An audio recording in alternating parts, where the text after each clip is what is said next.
అందరినీ ప్రేమించి ఆయన మనకి ఆయుష్ను, ఆరోగ్యము, ఆసక్తిని కూడా ఇవ్వటం అనేది ఆయన ఇచ్చిన బ్లెస్సింగే.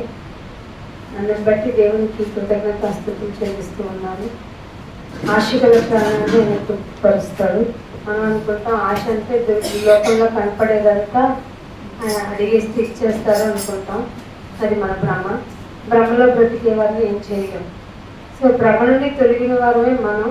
వాళ్ళు కొద్ది మందే ఉంటారు. ఆ కొద్ది మందిని గురించిన ఆలోచన దేవుడికి ఉంది కాబట్టి మనం ఇక్కడ అందరం గ్యాదర్ అయ్యాం. మనం అనుకుంటాము మనం చాలా మారిపోయాం, ప్రత్యేకింపబడిన వారం కాబట్టి ముందు మన డ్రెస్ కోడ్ మార్చుకోవాలి, అంటే వైట్ వేసేసుకోవాలి. తర్వాత మన వ్యవహార శైలి మారాలి, మన వేషధారణ మారాలి. కాబట్టి ఇప్పుడు మనకున్నవన్నీ తీసేద్దాం. ఏది శరీరం మీద ఉన్నవి, ఐ మీన్ బొట్టు, దిద్దెలు, గొలుసు. మరి జెంట్స్కి లేదేంటి అంటే మేము మాట్లాడాం దాని గురించి, నో కామెంట్స్ అంటాం. అంటే ఇవన్నీ చూస్తుంటే మనుషులు వాళ్ళకి సంబంధించి వాళ్ళకి ఇష్టమైన ఆలోచనని పెట్టుకొని దేవుని విధానానికి దాన్ని ఏం చేస్తారు, ఇది దేవుడు చెప్పిన పని, మనుషులు కల్పించిన పద్ధతులను ఇది దేవుని ఉపదేశం అమ్మా అని చెప్పే బ్యాచ్ రోజు రోజుకి ఎక్కువైపోతున్నారు. సో సత్యం చెప్పేవాళ్ళు ముందుకు వెళ్ళాలంటే పరిస్థితులు టఫ్ అవుతున్నాయి, అంటే ఇరుకైపోతున్నాయి. సత్యం బాగా చెప్పేవాళ్ళు, సో వీళ్ళకి ప్రయారిటీ ఇచ్చి వాక్యం చెప్పించుకుందాం, వాక్యంలో నడుద్దాం, వాక్య ప్రకారం ప్రవర్తిద్దాం అనేవాళ్ళు. వాక్యం అంటే ఏంటి, వెళ్ళి రావటమే కదా, చర్చ్కి వెళ్ళి రావటమే అనుకుంటున్నారు. మనం ఎలా మార్చాలి అంటే వాళ్ళు మనల్ని మార్చే పనిలో ఉంటున్నారు. సో దయచేసి మనం వాక్యంలో మరింతగా బలపడితే తప్ప ఆ వైరస్ మనకు అంటుకోకుండా ఉంటుంది. దట్ మీన్స్ లోకమాలిన్యం మనల్ని అంటుకోకుండా ఉంటుంది. సో దేవుడు చెప్తున్న విధానంలోకి వెళ్ళాలంటే మనకున్న కొన్ని లక్షణాలు కూడా మనం మార్చుకోవాలి. దేవుడు అనుకున్నటువంటి రూపంలోనికి, రూపాంతరం అనే మాట కూడా బైబిల్ ఉపయోగించింది. రూపంలోనికి మారాలి అంటే మన లక్షణాలు మారాలి. అందుకనే రోమీయులకు రాసిన పత్రిక 11వ అధ్యాయంలో 21వ వచనం చూడండి. రోమీయులకు రాసిన పత్రిక స్వాభావికమైన కొమ్ములను విడిచిపెట్టని ఎడల నిన్నును విడిచిపెట్టడు. మనకేం కొమ్ములు ఉన్నాయి, కొమ్ములు వచ్చినాయి ఈ మధ్య అంటాం. దేవుడు ఏమంటున్నాడు, మీకు స్వాభావికంగా అంటే పుట్టుకతో వచ్చినాయి మన కొమ్ములుకుంది. అది మనం ఎంత మంచివాడో చెప్తున్నాడు. స్వాభావికంగా అనేది ఎగ్జాంపుల్గా చెప్పాలంటే మనకి తొందరపాటు ఎక్కువ, అతిగా ఆవేశపడతాం. ఇవన్నీ మన స్వాభావిక లక్షణాలు. తొందరగా ఎదుటి వాళ్ళని మిస్అండర్స్టాండ్ చేసేసుకుంటాం. ఇలా చెప్పుకుంటూ పోతే మనకి చాలా ఉంటాయి. మనల్ని ఇబ్బంది పెట్టే వాళ్ళని కూడా దేవుడు ప్రార్థన చేయంటే మన వల్ల అవుతుందా? శత్రువుని ప్రేమిస్తాం, అసలు మిత్రుడే ప్రేమించలేదు. ఇన్ఫాక్ట్ అంతే కదా, మిత్రుడు కనుక మనల్ని అదే నేను రాలేదా నువ్వు వదిలేసా అంటే రాకపోతే పర్లేదురా నీ కోసం ప్రేయర్ చేస్తా ఉంటావా, రాకపోతే పో అవునా కదా. ఇది స్వాభావికమైన కొమ్ము. ఇలా నాకు గుర్తొచ్చినల్లా చెప్పాను అనుకోండి, మనకి 3 రాత్రులు అవుతాయి. ఇందాక నెహెమ్యా గ్రంథంలో చదివించినప్పుడు 9వ అధ్యాయంలో చదవడానికి వాళ్ళకి ఒక జాబ్ పట్టిందంట. వాళ్ళ పాపాలు ఒప్పుకోవడానికి ఇంకో జాబ్ అంట. ఇలా కళ్ళు తెరిస్తే తెల్లవారిపోయిందంట. అంత బాగా దేవుళ్ళు ఉన్నారు వాళ్ళు. మనం అరగంట అవగానే మనకు ఆలోచనలు వస్తాయి. ఇది ఒక స్వాభావిక గుణం. స్వాభావికమైన కొమ్ము చాలా గట్టిగా ఉంటుంది. పట్టుకొని ఎరగొడితే గ్యారెంటీగా ఎరుగుద్ది, కానీ ఎరగొట్టుకోం మనం, అస్సలు ఇష్టం ఉండదు. నేను ఇంతే, ఎక్కువ మంది అయినా నేను ఇంతే, నువ్వు ఇంతే అన్నప్పుడు దేవుడు ఎందుకు రావాలి ఇక్కడికి? దేవుడు వచ్చి మన పాప ప్రక్షాళన ఎందుకు చేయాలి? ఇదంతా చేసి ఆయన మనల్ని కాపాడుకొని, ఇదిగో నేను వచ్చే వరకు నా మాటలు అయితే మీరు ఉండి ఆదరణగా ఉండండి, ఒకళ్ళనొకళ్ళు భరించుకోండి, ఒకళ్ళ భారాన్ని ఒకళ్ళు తీసుకోండి, ఇదిగో మీకుందా ఎక్కువ ఇచ్చేసి అమ్మేసి వాళ్ళకి పెట్టండి. ఇవన్నీ ఎందుకు ఆయన ఇంప్లిమెంట్ చేశారు? ఆయనకి ఏమైనా టైం పోకనా? అలా కూడా కాదే, కాలము సమయము ఆయన ఆధీనమే. అవసరమైతే తిప్పుకోగలడు, అవసరమైతే పాస్ చేయగలడు, అవసరమైతే అలా కదల్చకుండానే ఉంచగలడు. టైం ఎవరికి మరి? మనకి. టైం పోవట్లేదు అనుకుంటే తిప్పేసుకోగలడు కదా. ఎటు చూసినా ఆయనకి ప్రాఫిటే. ఆయనకి అవసరం లేదు, మనిషికే అవసరం. మారాల్సిన మనిషి ఏమో పట్టించుకోవట్లేదు. అందుకే అంటుంది బైబిల్, దేవుడు స్వాభావికమైన కొమ్ములని గనక మనం విడిచిపెట్టని ఎడల ఆయన కూడా వాళ్ళు విడిచిపెట్టేస్తారు. విడిచిపెడితే ఏమవుతుంది? స్వాభావికమైన కొమ్ములు కూడా ఉంటాయి కొన్ని, తెలియకుండా. ఆయన విడిచిపెట్టారు. ఆయన విడిచిపెడితే ఎంత, విడిచిపెట్టకపోతే ఎంత? మనలో ఉన్న స్వాభావికమైన కొమ్ముల నుంచి వచ్చే క్వశ్చన్స్ ఇవి. నేను హ్యాపీగా నా జీవితాన్ని నేను భరించుకుంటాను కదా, నా కష్టంతో నేను బతికేస్తా కదా. నీ కష్టంతో బతకాలి అంటే నువ్వు బతికుండాలి కదా. నీ కష్టంతో నువ్వు బతకాలి, సరే, వెరీ గుడ్. నీకు పెన్షన్ రావాలి, సరే, గవర్నమెంట్ స్కీమ్స్ అన్నీ రావాలి, సరే. అవన్నీ నీకు ఎలిజిబుల్ అని నువ్వు రిసీవ్ చేసుకోవాలంటే బతికుండాలి కదా. అది నా చేతిలో ఉంది. కానీ మనిషి ఏమంటాడు? రేపు డెఫినెట్గా ఐ విల్ అంటున్నాడు. దేవుడు ఏం చెప్పాడు? రేపేమో సంభవించిన తెలియదు కాబట్టి ఇష్టం వచ్చినట్టు మాట్లాడతాడు అన్నాడు. ఇన్ని స్వాభావిక గుణాలు మనలో ఉన్నాయి. గుణాలను నేను ఏదో సాఫ్ట్గా చెప్తున్నాను. ఆయన ఏం చెప్పాడు? కొమ్ము విరగదు. అంటే మనం విరగొట్టాలి అనుకున్నా కొంచెం ట్రిమ్ చేసి దాన్ని తీసేసినా మళ్ళీ కొమ్ములు పెరుగుతాయి కదా. అందుకే రాయించాడు, తీసేద్దాం, డిస్ట్రాయ్ చేద్దాం. అటు వస్తే గ్యారెల కొమ్ముల్ని కొంచెం కోసేస్తారు, కానీ మళ్ళీ పెరుగుతుంది కొమ్ము. అది కొమ్ము ఎందుకు రాయించాడయ్యా అంటే ఇది పెరిగే లక్షణం. తగ్గినట్టు తగ్గి వాక్యం ద్వారా నన్ను తగ్గిపోయాను ఆయన, నాలో ఏముంది, నేను నిమిత్తం అవుతుంది, అంతా నీ దయ వల్లే పాట కూడా పాడుకుంటాం. అని ఫైన్ డే నేను ఎవరో తెలుసా, నా బ్యాక్గ్రౌండ్ తెలుసా, నా రక్తం తెలుసా, నీ డిఎన్ఏ కూడా తెలుసు. మాకు ఏం చేద్దాం? నీ డిఎన్ఏ నా డిఎన్ఏ ఒక అమ్మ నుండే వచ్చింది. ఒప్పుకోనుగాక ఒప్పుకొని అంటాం. నేనేం చేయగలను? స్వాభావికమైన కొమ్ము. సో ప్రపంచానికి నువ్వు ఎలా ఉన్నావు? ప్రపంచాన్ని వదిలేద్దాం. మనుషులు కొంతమంది బలహీనమైన మనస్తత్వాలు కలిగిన వాళ్ళు ఉన్నారు. వాళ్ళు నువ్వు ఆన్సర్ఫుల్గా ఉన్నావా వాళ్ళకి? మనం కూడా స్వాభావికమైన కొమ్ము కలిగి వాళ్ళని వదిలిపెట్టేస్తున్నాము. ఒక మాట చూపిస్తాను చూడండి. ఇదే 32వ వచనం, ఇదే అధ్యాయము 32వ వచనం. అందరి ఎడల ఏం చూపాలంట? కరుణ చూపాలని దేవుడు అందరినీ అవిధేయత స్థితిలో మూసివేసి బంధించి ఎవరికి డ్యూటీ? కరుణ చూపాలని అందరి ఎడల మనకి డ్యూటీ. అర్థమవుతుందా? అంటే లోకం నుండి వేరైన వాళ్ళందరూ చేయాల్సిన డ్యూటీ ఏంటంటే అందరి ఎడల కరుణ చూపడానికి, నిన్ను టెస్ట్ చేయడానికి చాలా మందిని అవిధేయ స్థితిలో మూసివేసి బంధించాడు. ఇప్పుడు వాళ్ళంతటి చుట్టూ వైఫల్లా ఉన్నారని అర్థం. ఇప్పుడు నువ్వేం చేయాలి? వాడు నాకు కంటికి కనపడకూడదు. మన స్వాభావికమైన కొమ్ము వాడుంటే నేను రాను. స్వాభావికమైన కొమ్ము, వాడితో పని లేదు, మనం చేసేస్తాం. స్వాభావికమైన కొమ్ములు ఇలాంటివి చాలా ఉన్నాయి. మనకి బాధ కలుగుతుంది, కానీ తెలియకుండా మనలో కూడా స్వాభావికమైన కొమ్ములు ఉన్నాయి. చెప్పుకోవాలి, తప్పదు. మంచివాడు అని అస్సలు చెప్పుకోవద్దండి, అదే పెద్ద పాపం. నేను అంత మంచిదాన్నో తెలుసా అక్కంటే వాళ్ళ వైపు జాలిగా చూడండి, ఎందుకంటే ఇంత పాపం మాట్లాడతాను. దేవుని వాక్యం తెలిస్తే నేను ఎట్లా మంచిదాన్ని ఆయన అని మనల్ని మనం రియలైజ్ చేసుకుంటూ పరీక్షించుకుంటూ, మంచిగా నాకు ఇలా ఈ సిచ్యువేషన్స్ ఏంటైనా నన్ను పిలిచి కూర్చోబెట్టావు, నీ మాటలు వింటాను కూర్చోబెట్టావు, నన్ను ఇంకా గౌరవమైనా అసలు మంచిదాన్ని చెప్పు, నా మాటలను కూర్చోబెట్టావు.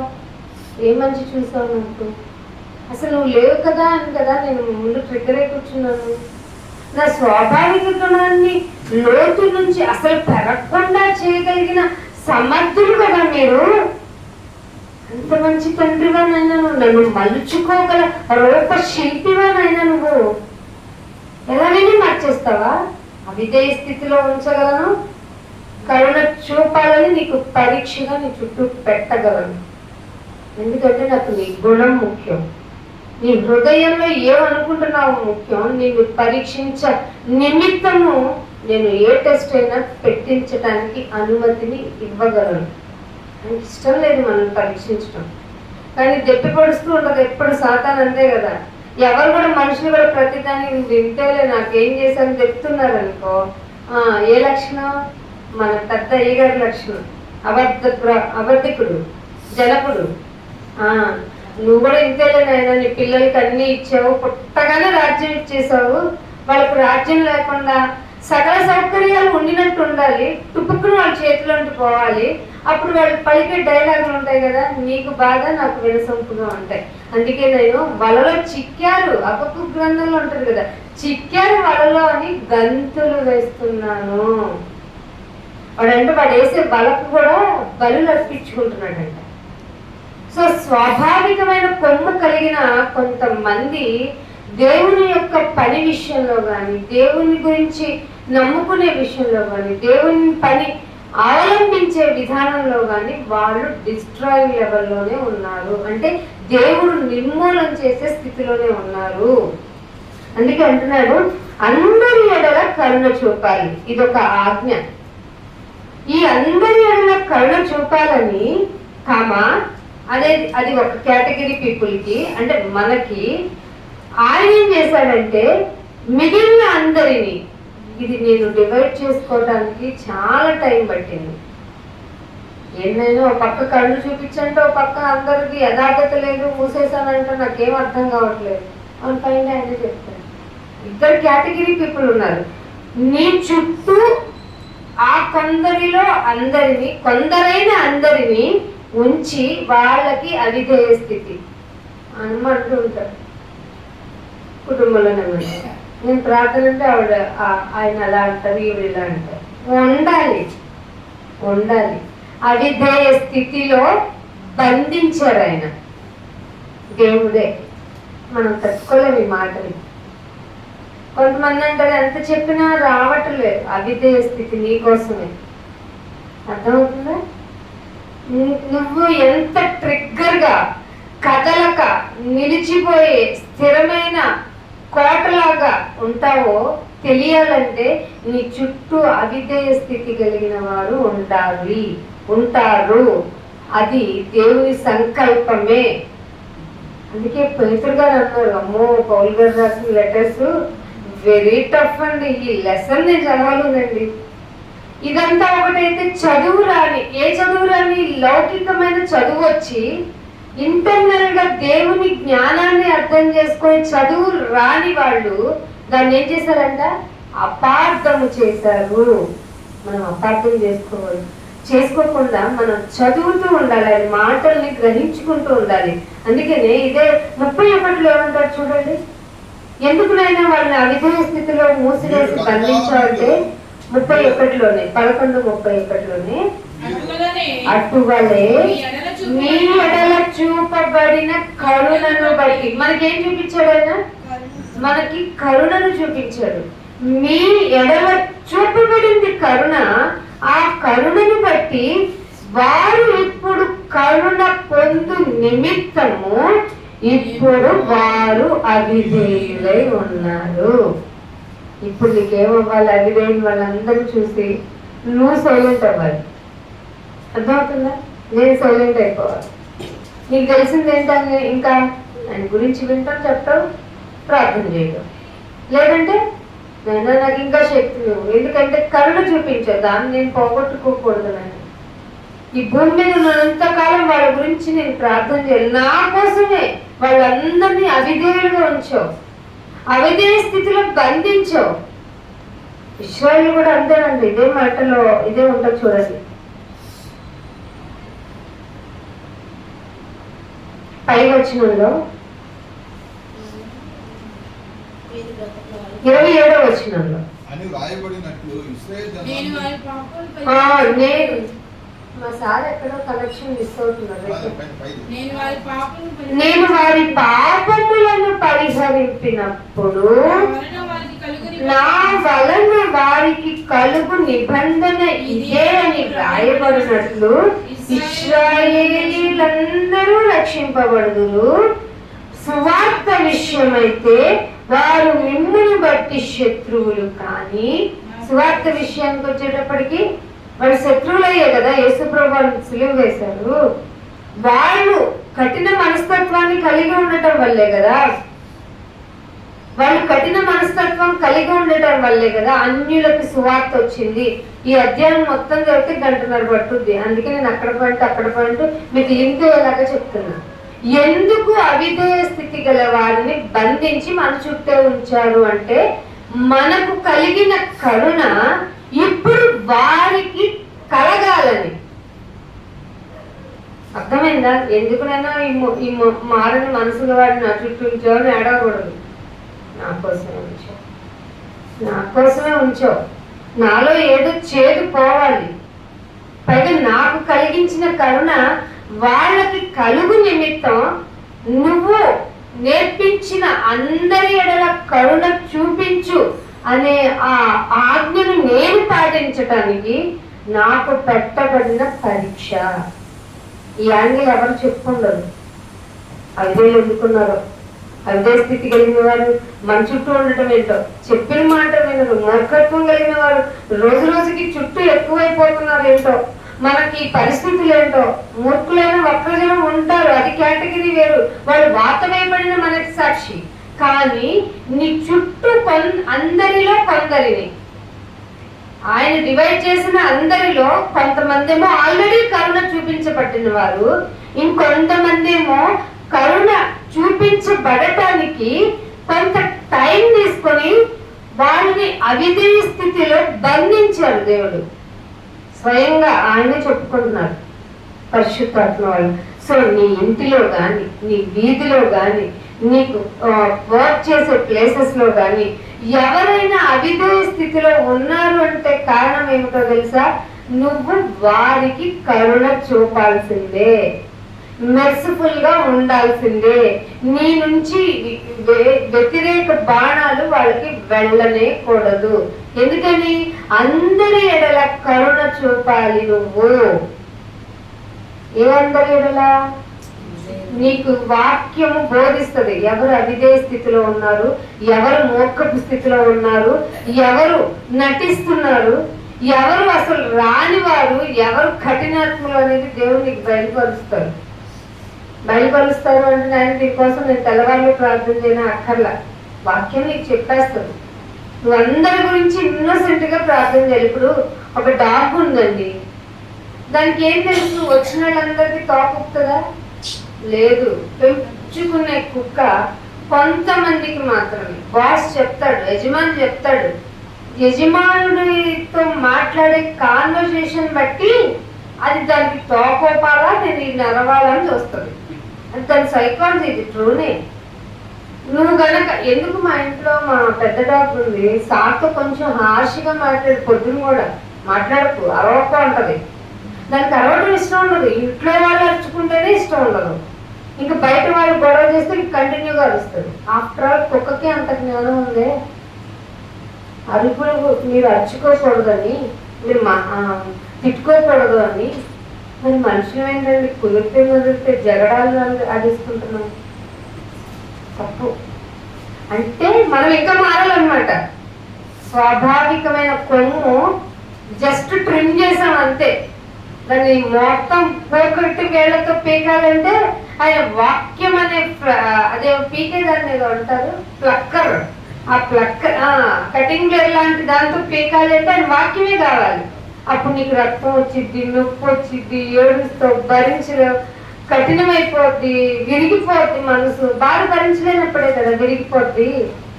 ఆ బాధను ఓర్చుకోలేనప్పుడే కదా గుండె పగిలిపోద్ది. ఆ పగిలిందే విరిగిందే నాకు కావాలి. ఎవరికి? నాకు కాదు, దేవునికి. పగిలిపోయిన హృదయాలు మనం దగ్గర పెట్టుకోం. మీరేంటో ఒక ఆవిడ వాళ్ళ ప్రార్థన చేస్తుంది, పాపం బాగా ఇబ్బందిలో ఉంది, రోగంలో ఉంది. నేను తొందరగా నన్ను నడకని తీసుకెళ్ళిపోయినా అంటుంది. ఇంకా మా డాడీ పాస్టర్ ఆమెనని అనకూడదు, అంటే ఆవిడ ప్రార్థన ఆపేయాలని. తర్వాత బయటకు వచ్చిందో చెప్తే నాకు చాలా బాధ ఉంది అంటున్నాడు.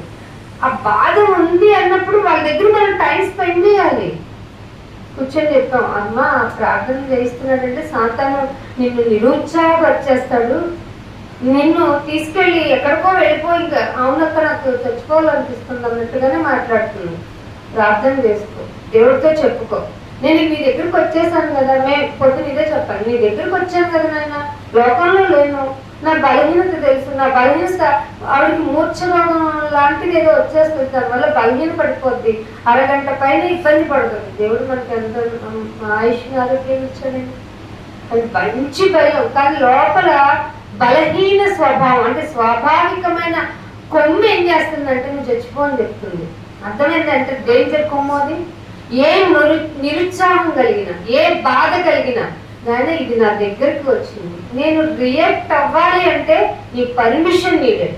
రియాక్ట్ అవ్వాలి అంటే ఈవెన్ దో ఆలోచించాలన్నా, మాట బయటికి తీసుకురావాలన్నా నన్ను నేను మార్చుకొని నీ పర్మిషన్తో నేను మాట్లాడతాను. కానీ మనం ఏం చేస్తాం, యాజ్ యూజువల్ స్వాభావికంగా అంటే కామన్గా మాట్లాడేస్తాం. నీకు బుద్ధి లేదు, నువ్వు స్వాభావికమైన మన లాంగ్వేజ్ వాళ్ళతో డీల్ చేసే విధానం జాగ్రత్తగా ఉండాలి. ఎవరితో? అవిధేయ స్థితిలో బంధింపబడిన వారిని డీల్ చేసే విధానంలో మనము నేర్పు కలిగి ఉండాలి. మన ప్రేమ తెలివితోనూ ఉండాలి. అర్థమైందా? ఊరికే ప్రేమించేయకూడదు, ఊరికే సర్వీస్ చేసేయకూడదు. నీ ప్రేమ తెలివిని ఉపయోగించి వాళ్ళు మారాలి అంటే దేవుని చూడాలి. వాళ్ళు మారాలి అంటే నిన్ను చూడకూడదు. ఎవరిని చూడాలి? నిన్ను చూస్తే నన్ను చూస్తే మళ్ళీ పడిపోతారు. అందుకే మనుషులకి ఎప్పుడు మనం దాసులమై ఉండనేరకూడదు. మనం ఎవరికి దాసులమై ఉండాలి? దేవుడికే. అందుకే అంటున్నాడు, సువార్త విషయమే వాళ్ళు శత్రువులు గాని ఏర్పాటు విషయంతో ప్రియులను బట్టి ఏమై ఉన్నారట? పితరులను బట్టి ప్రియులు కదా. అబ్రహాం గారు చేసిన వాగ్దానం వల్లే కదా నీ పిల్లలు అనుకుంటే ఇశ్రాయేలుకి చేసిన బ్లెస్సింగ్ అనుకున్నాం మనం, పితరులు అంటే. కానీ ఎవరంట? పితరులను బట్టి జ్ఞాపకం చేసుకోవడం వల్ల మనం ప్రియులయ్యాం. లేకపోతే ఆయన నిదానించి చూస్తే ఆయన లైఫ్ లో, ఆయన ఫేస్ యొక్క రిఫ్లెక్షన్ లో మన ఏం కనపడిపోతే మన పాపములు తేటగా కనపడుతున్నాయంట. స్వాభావిక గుణం, అసలు స్వాభావిక గుణాన్ని నేను టార్చ్ లైట్ వేసి చూస్తే, తేరి చూస్తే బాగా కనపడతాం. మనం గొప్పవాళ్ళం ఎలా అవుతాం చెప్పండి? అసలు కాదు. మనం మారాలి. ఎంతగా మారాలంటే నువ్వు కనపడకూడదు. ఆయన చెప్పి బిడ్డని నేను కొన్ని రోజులు భూమి మీద ఉంచుకోవాల్సిందే, తప్పదు, ఉంచాల్సిందే. ఎందుకంటే మాట వెళ్ళాలి కదా, నా మాట వెళ్ళాలి కదా. అందుకే గలతీయులకు రాసిన పత్రిక 3వ అధ్యాయము, గలతీయులకు రాసిన పత్రిక 3వ అధ్యాయము 22వ వచనం చూడండి. యేసుక్రీస్తు నందలి ఏం కలిగిందట? విశ్వాసము. ఆ విశ్వాసం మూలంగా ఏమొచ్చిందట? వాగ్దానం వచ్చింది. ఆ వాగ్దానము విశ్వసించిన వారందరికీ అనుగ్రహింపబడాలి అంటే లేఖనం వల్ల అందరం పాపంలో బంధించబడ్డాం. ఎందుకునైనా ధర్మశాస్త్రం పెట్టావు? పాపంలో బంధింపబడాలి.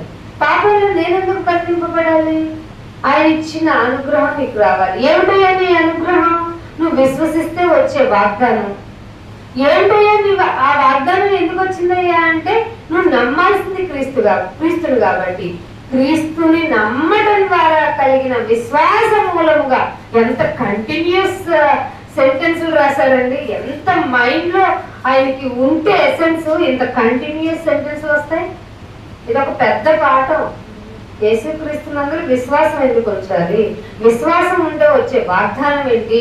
ఆ వాగ్దానం అనుగ్రహించబడటానికి దేవుడు చేసిన సంకల్పం ఏమిటి? అసలు ఎవరినో పాపాత్ములు అంటావేంటి? అందరినీ పాపంలో బంధించాడు ఆయన. ఇది ఏదో వ్యతిరేక భావం, పాపంలో ఆయన బంధించడం ఏంటి? పాపంలో ఆయన బంధించింది ఇది పరీక్షించడానికి. అర్థమైందా? పాపము ఉంది కదా, పాపము చేయడానికి ఛాన్సెస్ ఉన్నాయి కదా, నా చుట్టూ ఎవరు లేరు కదా, చేస్తే ఏంటి? ఎవరు చూడలేదు కదా. అది ఆయన చూస్తుంటే ఆయన ఎదురుగా విచ్చలవిడిగా ప్రపంచం మొత్తం ఎంత చండాలంగా ఉందో తెలిసిపోయిందంట. ఇక నరులను చూసి మన దేవుడు ఏమయ్యారు? సంతాపం. ఇక ఇది వచ్చినట్టే. సంతాపం అంటే అదే కదా, సంతాపం. కానీ మనిషి అంటాడు, నన్ను ఎవరు చూస్తాను? మన పాపం చేసే వ్యక్తుల మధ్య కాన్వర్జేషన్స్ చూడండి, మనల్ని ఎవరు చూస్తారు? నేను మీకు తెలిసిన నాకు తెలుసు, మీ ఇద్దరు ఎవరు తెలుసో తెలుసా? మీ పనులు ఎవరు తెలుసో తెలుసా? అరే ఇది ఎవరు చెప్పలేదు ఏంటి అనకూడదు కాబట్టి మన సువార్త ప్రకటించారు. అర్థమవుతుందా? వాళ్ళ పాపంలో బంధింపబడ్డారు, మనం విడుదలయ్యామంటే. మన పాపంతో మనకు తెలుసా? తెలిసినా చెప్పం, అంత మంచి చూడం మనం. ఎందుకంటే ఎదుటోళ్ళు అపార్థం చేసుకుంటారు. దేవుడు ఏమన్నాడు? నీ పాపాన్ని నేను జ్ఞాపకం చేసుకోండి. కొంతమంది ఎందుకు వెళ్తాము, దేవుడి చర్చికి ఎందుకు వెళ్తారు, ఎందుకు వస్తారు వాళ్ళకి తెలీదు. వాళ్ళని మూసేసి ఉంచాడంటే అవిధేయ స్థితిలో. అందుకని ఇదే 34వ వచనంలో చూడండి ఒక మాట ఉంటుంది, 25వ వచనంలో. అయితే విశ్వాసము కాదమ్మా, రోమీయులకు రాసిన పత్రికలో 11వ అధ్యాయము, రోమీయులకు రాసిన పత్రిక 11వ అధ్యాయము 25వ వచనం. సహోదరులారా, మీ దృష్టికి నేను ఇదే చెప్తా, కొంచెం క్లాసీగా చెప్తా అంతే. మీ దృష్టికి మీరు బుద్ధిమంతులు అనుకోకండి. బైబిల్ దగ్గరికి వచ్చిన మనము, వాక్య ధ్యానం కోసం వచ్చిన మనం, మేము ఎంత బుద్ధిమంతులు తెలుస్తాయి. నీ మాటలు అంటాను, మేము తప్ప ఎవరు ఉన్నావా? బయలుకి మొక్కున్నాడు చాలా మంది ఉన్నారు, నువ్వు తప్పుకుంటాడు అప్పుడు దేవుడు. అర్థమవుతుందా? మేము బుద్ధిమంతులు కాదు అయినా అని ఒప్పుకొని ఇక్కడ కూర్చోవాలి, లేకపోతే ఆయన మాట మనకి వినపడదు. మీకు మీరే బుద్ధిమంతులమని అనుకోకున్నట్లు ఈ సీక్రెట్ మీకు చెప్పాలనుకుంటున్నాను. అదేంటంటే అన్యజనుల ప్రవేశము. అన్యజనుల ప్రవేశము సంపూర్ణం అవ్వాలి. ఇదే లెక్క పూర్తి అవ్వాలని చెబుతాడు ప్రకటన గ్రంథంలో యోహాను గారు.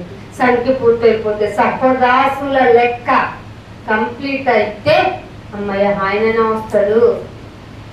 ఈరోజు మనం పోవట్లేదు అంటే మనకు చాలా, ఇప్పుడు మనం సైంటిస్టుల దగ్గర నుంచి ఆయుష్ని పెంచుకోవాలని ఆర్గానిక్ ఫుడ్,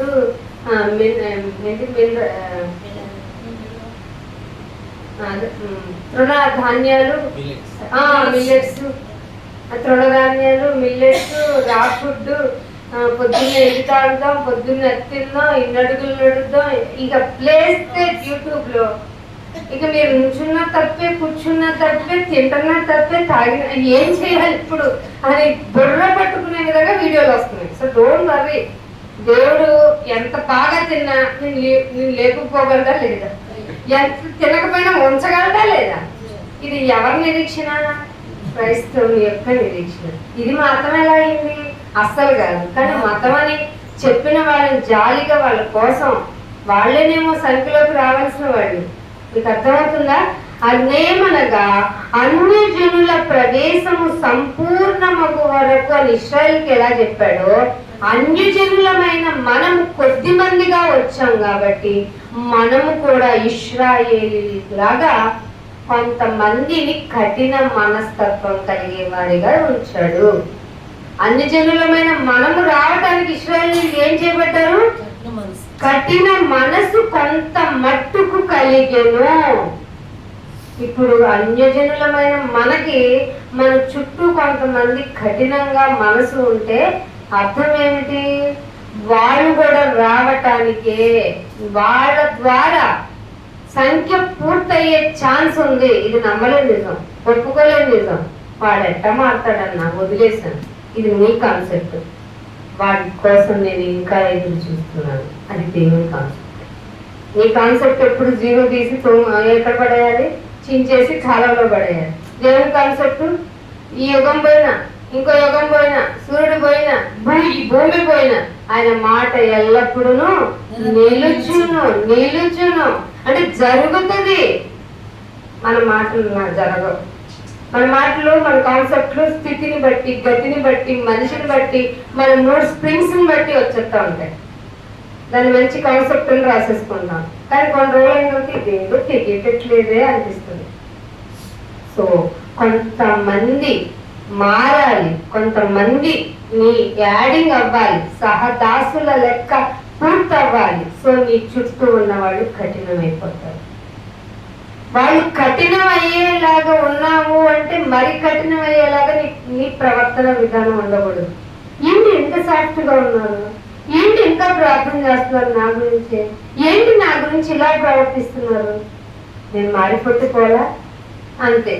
ఇలా ఇలా అనుకున్న సహదాసుల లెక్క పూర్తయిపోతే వెళ్ళిపోతాం కదండి. అవునా కదా?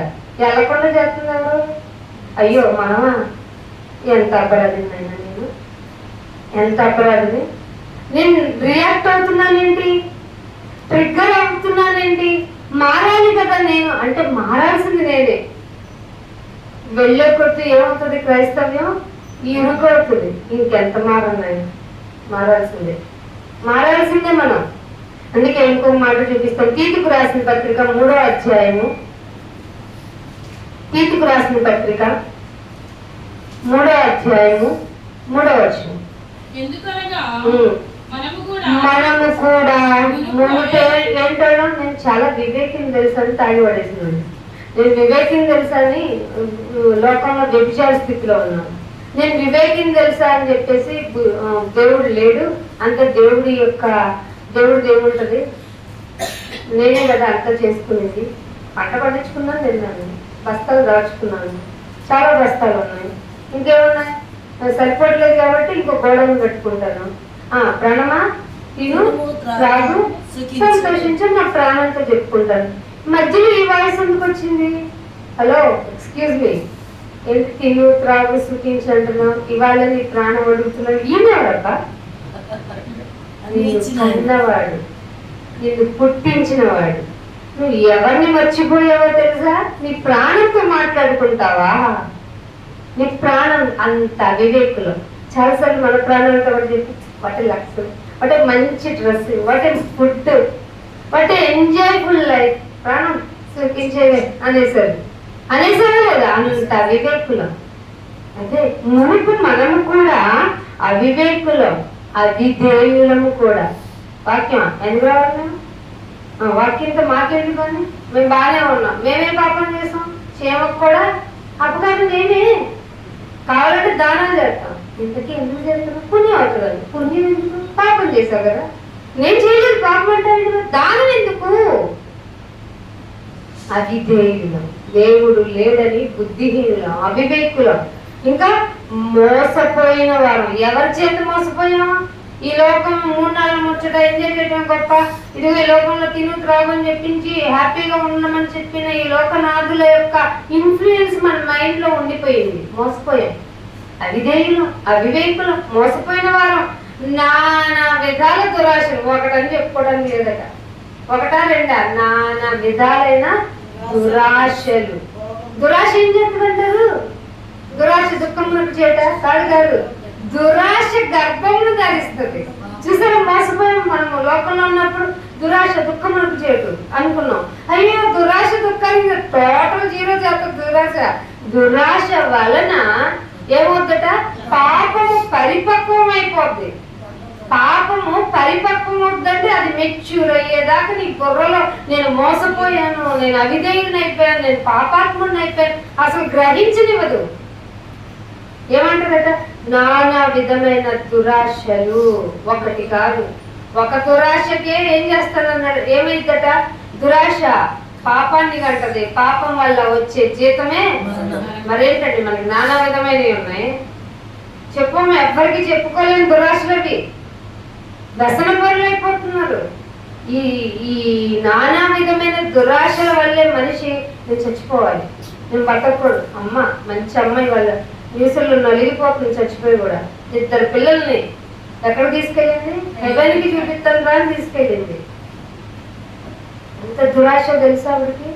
కన్నప్పుడు అసలు పైగా చిన్నపిల్లల టీనేజర్స్ వాళ్ళు, మంచి మెరిట్ స్టూడెంట్స్ అంట. పోనీ భర్త వ్యసనపరుడు కాదు, మంచి శాలరీ, పోనీ బ్లడ్ రిలేషన్ సపోర్ట్ లేదంటే అక్కడే ఉంటది అమ్మ దగ్గర, అన్న దగ్గర. పోనీ ఆవిడ పిల్లల్ని ఎవరన్నా చూడగా పార్షియాలిటీగా అంటే వాళ్ళ అన్నగారి భార్య నాకు 3 పిల్లలని చెప్పుకుంటదట. కానీ నిరాశ కాదు, దురాశ, డిప్రెషన్. ఏం లేదండి డిప్రెషన్, ఏమో తెలియట్లేదు. ఆవిడ చాట్ చూస్తుంటే ఏం వెతికినా దొరకట్లేదట. ఆవిడ ల్యాప్టాప్ పట్టుకొని ఆవిడ పోనీ ఏమన్నా ఇంట్లో గృహిణియా, ఒంట్లు తోముకోవడమే, కడుక్కోవడమే ఇదేనా నా పని అని అనుకోవడానికి. ఆవిడ మంచి లీడర్, టీం లీడర్ అట, మంచి పేరుందంట ఆఫీస్ లో, ఆవిడకి మంచి శాలరీనేనంట. మరి ఎక్కడ వచ్చింది లోటయ్య అంటే, అయినా మైండ్ లో ఒకటి రన్ అవుతుంది మనకి, దురాశ ఉంటది మనకి, నానా విధాలుగా ఉంటది. అది నిన్ను తీసుకెళ్ళి కొట్టేస్తుంది మరణానికి. అంతే, దేవుడు తీసుకెళ్లేదా కాగనివ్వదు. చచ్చిపో చచ్చిపో, నువ్వు ఉండొచ్చు లోకంలో, ఏం సాధించావని వస్తుంది. చాలా జాగ్రత్తగా ఉండాలి. ఆశనే చాలా కంట్రోల్ చేసుకోవాలి. అందుకే శరీరంలో వచ్చే ఏ కోరికనైనా నియంత్రించుకునే కెపాసిటీ మనకు కావాలి. ఎందుకంటే ఆశే దురాశ ఎట్టయినా తీర్చుకోవాలి. ఆశ పుట్టడమే తప్పు కాదు అంటారు, అసలు ఆశ పుట్టడమే తప్పు. కానీ శరీరానికి ఉన్న లక్షణం ఆశ పుట్టడం. స్వాభావికమైన కొమ్మది, ఎంత పెద్ద కొమ్మ ఉందో చూసారా మనకి. నానా విధమైన దురాశలు చాలా డేంజర్ అండి. శరీరం చాలా డేంజర్. నానా విధములైన దురాశలకును భోగములకు, భోగం, ఏసీ, ఫ్యాన్, తలుపు, మంచి పాలరాయి, ఒక ఇల్లు, ఒక రూమ్ కాదు, ఇంకో బెడ్రూమ్, ఒక ఇల్లు కాదు, పైన కాదు ఇంకా పైన, ఒక్క ఫ్లోర్ లోనే కదా ఉంటుంది. చాలా లేదు కూడా వేసేస్తానన్నారు. ఒకటే ఉంది, పిల్లలకి పనికొస్తుంది, పిల్లలకి పనికొస్తుంది. సరే, దేవుడికి దేవుడు ఆయన కదా ఇంత జీవించుకుంటారు. రూపాయి దశం భాగం ఏమన్నా ఏంటి నేను మీతో అండి కొన్ని భోగము అంటే ఒప్పుకోను. నేను ఇది భోగము నిమిత్తం అంటే ఒప్పుకోను. నన్ను అన్నం, పప్పు, చారు, అన్నము ఒక బెల్లం ముక్కిచ్చే, అయ్యో పప్పు ఉండాలి, చారు ఉండాలి, ఫ్రై ఉండాలి, పులుసు ఉండాలి. ఇప్పుడు ఏంటి అన్ని కలిగిన మిక్స్డ్ బిర్యానీ అంటే దానిలోనే బర్డ్ ఉండాలి, దానిలోనే ఫిష్ ఉండాలి, దానిలోనే యానిమల్స్ ఉండాలి. దొరికితే ఇంకా 4-5 ఏమైనా వేసేయాలి. Mixed non veg biryani. భోగం, ఆశ దురాశకి అయిపోతుంది. అందుకే భోగములకు దాస్యమై ఉన్నాం. ఉండి దుష్టత్వంలోనే కాలం ఎలా గడిపాను తెలుసు. అసూయ. ఒక మంచి డ్రెస్ ఒకళ్ళు ఎవరన్నా వేసుకుంటే, ఎందుకు వీళ్ళు డ్రెస్ వేసుకున్నారు, ఎందుకు వీళ్ళు ఇలా ఇల్లు కట్టుకున్నారు, ఎందుకు వీళ్ళు ఇలా బాగుపడిపోతున్నారు. దేవుడు వీళ్ళేంటి మెదిలితే అయ్యో కాగితం మార్చేస్తారు. మా ఇంటి దగ్గర కొంతమంది ఉంటారు, చెప్తారు ఆవిడ బయటకు కూరగాయలు కూడా 500 కాగితం పట్టుకొస్తుంది అక్క అని మాట్లాడుకుంటున్నారు. ఏమో మరి చిల్లర కావాలేమో, లేదేమో, ఇప్పుడు పట్టుకొస్తుందంట 500 కాగితమే. అవసరమా? అసూయ. నువ్వేమో 100 పెట్టుకున్నావు, చాలు కదా నీకు, ఆవిడకి అవసరం 500, నీకెందుకు? అదే చెప్తున్నాడు. దుష్టత్వమునందును అసూయందును కాలం గడుపుతున్నాం, హ్యాపీగా లీడ్ చేస్తున్నాం. ఇదే ప్రాబ్లం. వీళ్ళెందుకురా అసూయపడతారు, వీళ్ళెందుకురా నానా విధంగా దుష్టత్వంలో ఉంటారు, ఎందుకు అవిధేయులైపోయారు, అవివేకులైపోయారు, సోమపోతులయ్యారు. ఎవరు ఫీల్ అవుతారు? అమ్మ నాన్న అసలు ఫీల్ అవ్వరు. వాళ్ళు ఎందుకు ఫీల్ అవుతారు చెప్తున్నా? బాగా సంపాదించారు, మనం బాగా ఎందుకు సంపాదించారు, మేము సుఖంగాను నెమ్మదిగాను ఉంటాను. స్వార్థం.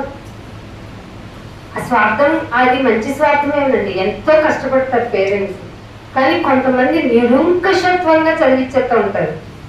అక్కడ పడేస్తా నేను మంచి రెసిడెన్షియల్. ఎందుకు మమ్మీ నువ్వు బాగా చదవాలి, బాగా చదివి ఏం చేయండి మమ్మీ, ఉద్యోగం చేసి డబ్బు సంపాదించారు. అలా కావట్లే. ప్రపంచంలో మనిషి జీవితం చాలా టఫ్ అయిపోతుంది, చాలా టఫ్ అయిపోతుంది. కానీ ఈజీ లైఫ్ లీడ్ చేయాలంటే నువ్వు దేవుని వాక్యం దగ్గరికి వచ్చేయాలి. మునుపు మన ప్రవర్తనలు ఇవన్నీ, మునుపు మన ప్రవర్తనలు ఒప్పుకోవడం, కానీ మన ప్రవర్తన లేదు. ఏమిటట? దుష్టత్వం నందు కాలము గడుపుతూ అసహ్యులమై. ఎవరికి అసహ్యులం? దేవునికి అసహ్యులమై ఒకరినొకడు ద్వేషంతో ఉన్నాం. ఇప్పుడు మాకందరికి ఏకపాయింపు ఎవరి వల్ల వచ్చింది? ఇది ఏ స్కూల్లో నేర్చుకుంటే వచ్చింది? ఏ ఎగ్జామ్ రాస్తే వచ్చింది? దేవాది దేవుని మాట వినటం వల్ల, మనల్ని మనం పరీక్షించుకునే ఎగ్జామ్ వల్ల వచ్చింది. అర్థమవుతుందా? అందుకే అంటున్నాను, మునుపు ఎందుకైనా కఠినాత్ముల ఎడల ఎందుకు మనం కరుణ చూపాలి అంటే, వాళ్ళు చేస్తున్న పనులు ఇలా ఉన్నాయి కనుక నువ్వు కూడా ఇటువరకు ఇలాంటి క్యారెక్టర్లోనే ఉన్నావు గనక వాళ్ళ ఎందులో జాలి కలిగి ఉండు అని చెప్తుంది బైబిల్. అందుకనే రోమిలికి రాసిన పత్రిక, రెండో పేతురు రాసిన పత్రిక, ముగింపుకు వస్తున్నాను. రెండో పేతురు రాసిన పత్రిక